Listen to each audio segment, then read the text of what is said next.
Okay, here he is, Vivian McPeak. I have nothing more to say. Here. What's up? How you doing? He's my idol. Okay. Hey, Okay, go. it's good to be here with all you, hanging out, and all these Hempo Sapiens, everything. And this is just another great example of cannabis enthusiasts responsibly coming together, using their freedom of speech and their freedom of assembly, and calling for a change. And it's great seeing the Hemp Fest growing all over the country, really, and popping up, you know, and in other countries and stuff. And Okay. I don't know about that. Man. Hey, why don't you bring the dogs together? Why don't you go let them talk to them? Alex, He doesn't bite or anything. He doesn't why don't you bring them over there so they can talk? Okay, Vivian, you are the king of Hemp Fest, the originator, the god of Hemp Fest. Okay, tell us how you got it started. Well, it all started with this old piece of pizza that had been sitting up in the closet. No, I'm just kidding. It actually, Seattle Hemp Fest started in 1991 at a peace vigil at Gasworks Park, a 6-month-long occupation of Gasworks to oppose the Persian Gulf War, the first George Bush and the first Iraq War. And we did a lot of teach-ins there. We had a 6-month occupation, and Timothy Leary came down, Allen Ginsberg came down and visited us and stuff. We had teach-ins, and one of the things that we had scheduled was a Washington Normal organizational meeting a guy had put together, and he had really cool logos and really cool stickers all over the place and stuff. And so this big meeting happened, and about 40 people showed up, except he was a no-show. And Gary and I were both a little bit irritated by that and decided to put on a Hemp Fest.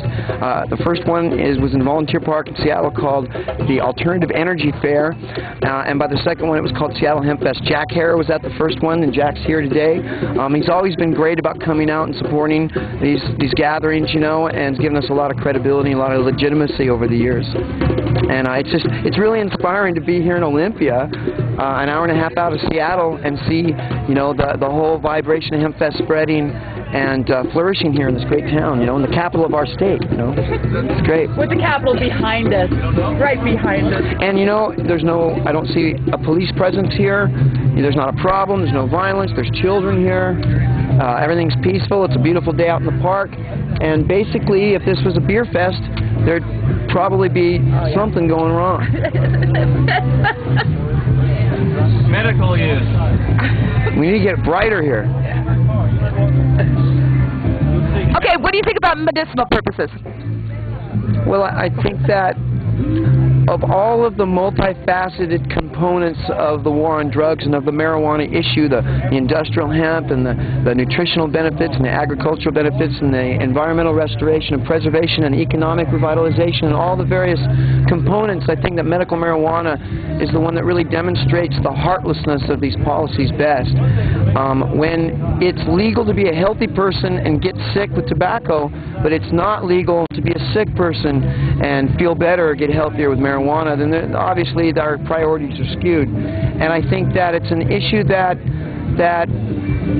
is taking too long to really be accepted because we don't have the time. And so I think it's really good that we're seeing these laws change in many states with medical marijuana. We're up to 11, I think, now, or something like that, debatable. But that means that there's 49 states or 39, thank you. I'm speaking of medical marijuana, you know, I'm a patient, you know, and I got the day off, you might say. No, I think that that's a really important, critical issue, and that, you know, I have a good friend with multiple sclerosis. I have another friend with grand mal seizure epilepsy. When she doesn't smoke pot, she has bad seizures, and this is the way it is. Yet she's afraid of losing her SSI. The other person with MS is afraid of losing their welfare. You know, and that's the way these laws have been skewed towards the corporations and the pharma companies. And it's just beautiful to see that this movement's coming together on every facet, real good and real cohesively. Okay, let's wrap it up. That was Vivian McPeak, the founder of Hemp Fest. Yeah! And remember, don't just burn it and learn it and get your PhD.